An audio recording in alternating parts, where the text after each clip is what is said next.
Monica and I got married 18 years ago. We moved into her little apartment, and she went out of town for a weekend to see a friend. And I had a friend coming through town from college, a buddy from college. And so he says, hey, do you want to grab dinner? And so he and I went to dinner. We're catching up over chips and queso, having a great time. My new wife is out of town. And this woman walked up to us, and she was perfect, physically beautiful. Everything was in the right place. Beautiful. And so I just assumed she's coming up to my friend because he's got a lot going for him. And she turns to me and says, can I buy you a drink? And I look at him and I start to laugh because I'm thinking, like, is this a joke? Like, am I being punked right now? You know, Ashton Kutcher's gonna jump out of the bushes or something. And she doesn't laugh, and I look and I can see she's sincere. And I say, oh, I'm married. Like that. And she says, well, is she here? Because I don't care. And in that moment, it felt like I got struck by lightning.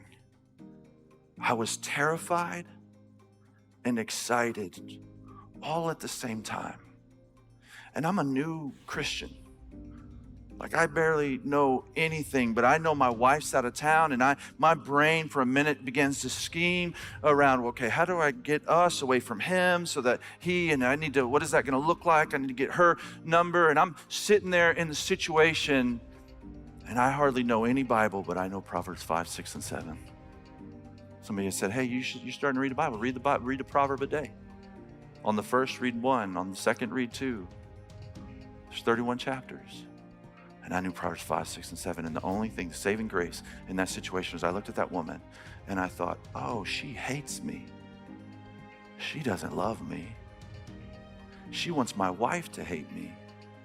And she wants my in-laws to hate me. And she wants my parents to hate me. And she wants my unborn children to hate me.